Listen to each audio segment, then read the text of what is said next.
Hey there, I'm Celia, a French freelance illustrator and full-time designer. Welcome in this new video.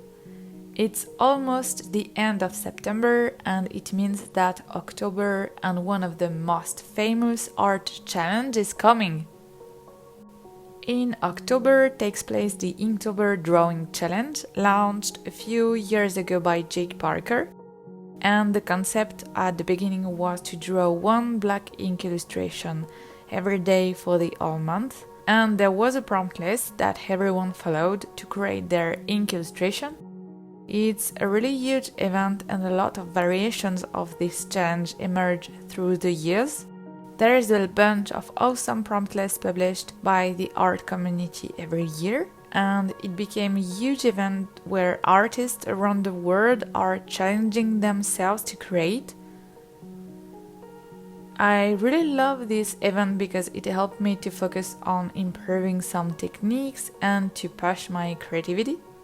So it's definitely something that I would recommend to do, but even if it's super satisfying to finish, it's something quite hard to do. So today I'm sharing with you 5 tips that will help you to succeed in your drawing challenges. Let's start with the first tip. Set a realistic objective for the challenge. The 30-day drawing challenge are perfect to improve in one technique because you will create a lot and learn a lot, but it's a good idea to evaluate the risk that each parameter of the challenge will bring you. The first huge risk is the time, because you will have a huge amount of work to do in a short time. So if you are not used to create a lot, and if you don't have a lot of time for yourself, try to focus on something that you can create in a decent amount of time. For example, I'm a quick sketcher, so if I'm going for 31 sketches, it should be good, but I could focus on improving my anatomy sketches, something that I'm not doing often. But I never painted with oil paintings, so maybe if I'm going for oil paintings of 31 anatomic references, the challenge will be too high for me. So it's really a question of balance and focus on one challenge at the time. Find something that excites you but achievable, especially if it's your first drawing challenge. Baby steps will bring you far. My second tip: find your rhythm. The best way to succeed in a drawing challenge is to incorporate it into your routine. It's way easier said than done, but if you are able to sit every day at the same time at your desk and to draw, even the days where the motivation is low, you will have the reflex and the opportunity to try to draw. So planning in advance will help you a lot. You have to find a rhythm that works for you, something hard but not exhausting. My third tips: don't hesitate to get a head start. So my objective is to create 31 illustrations in October, not to make an illustration a day. So if I have the time, I'm doing some illustration in advance. It sounds a bit like cheating, but it's not, because it's your challenge and you are making the rules. Something that I found really discouraging is to miss a day, and then you are doing the challenge with a day late. That day becomes 2 and 3, and then you feel so behind that it will become really complicated to finish.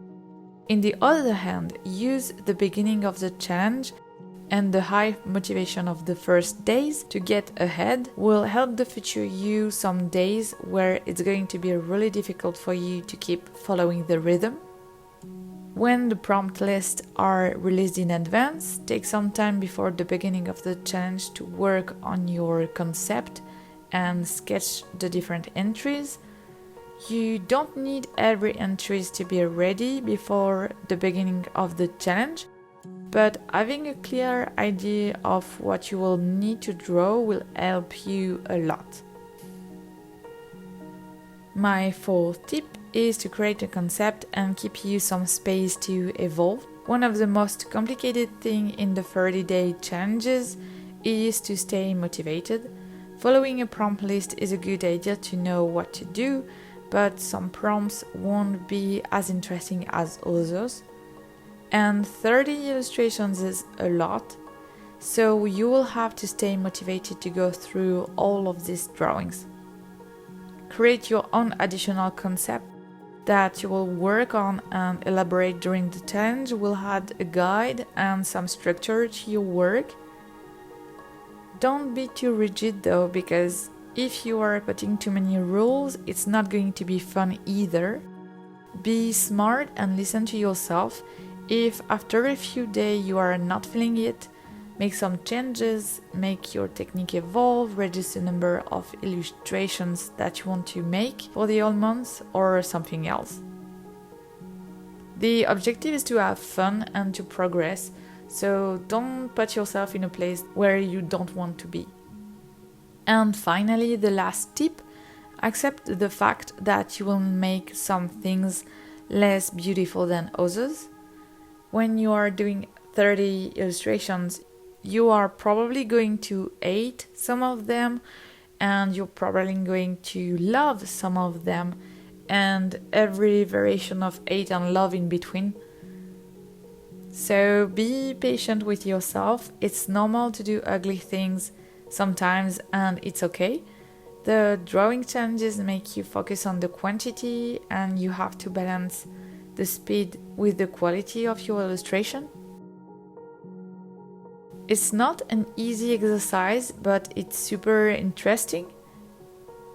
And it's also because you are going to draw all of these illustrations and a lot of bad illustrations that you will be able to draw some awesome ones. If you don't like what you are doing, it's probably because you are getting better. So push through this feeling and it will get better. And that's it for today. Drawing challenges are really hard but rewarding. I hope that you will have fun if you decided to do one. If you want more awesome advices, Fran made a video a few years ago and it's still gold, so I'm putting a link of her video in description. Thank you so much for watching and I'll see you next week. Bye!